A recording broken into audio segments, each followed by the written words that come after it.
Here's how I pulled about 12% this morning trading QQQ to the downside.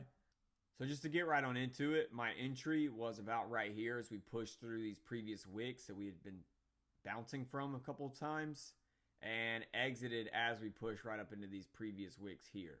Now, some of the reasoning behind this position, didn't really touch anything off the open. Again, contract premiums have been extremely elevated this week. We got a lot of end of quarter rebalancing, as well as just a lot of hype into the micro earnings that we had this week.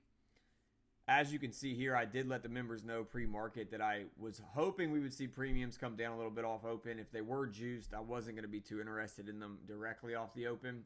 Had upside targets of 713. Just kind of allowed price to push up into those upside targets. We broke through 714. But as we pushed through these targets, order flow started to showcase that sellers were stepping in. Now, with that, once we started to see sellers stepping in, the premiums were dropping rather quickly. Had several tests on the lower time frames of this 713. The final tap here rejected, slipped back through the 9.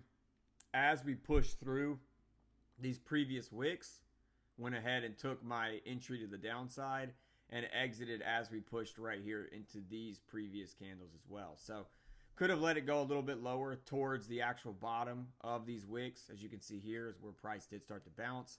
But when contract premiums tend to be elevated like that, IV crush tends to be a little bit worse. I'm not as adamant about letting these positions run as long. So just took a quick scalp, closed out another flawless week there. Live as always. And just for some extra context, some of the reasoning behind this position not only was upside targets being taken out in order flow, but leaders in the sector had tapped most of our upside targets, and order flow was showing that downside pressure was picking up as well. So combination of leaders in the sector, order flow, volume, and higher time frame confirmation, we had our nice scalp trade for around 12% profit. And if you take a look here, you can see the members' gains from this morning's session.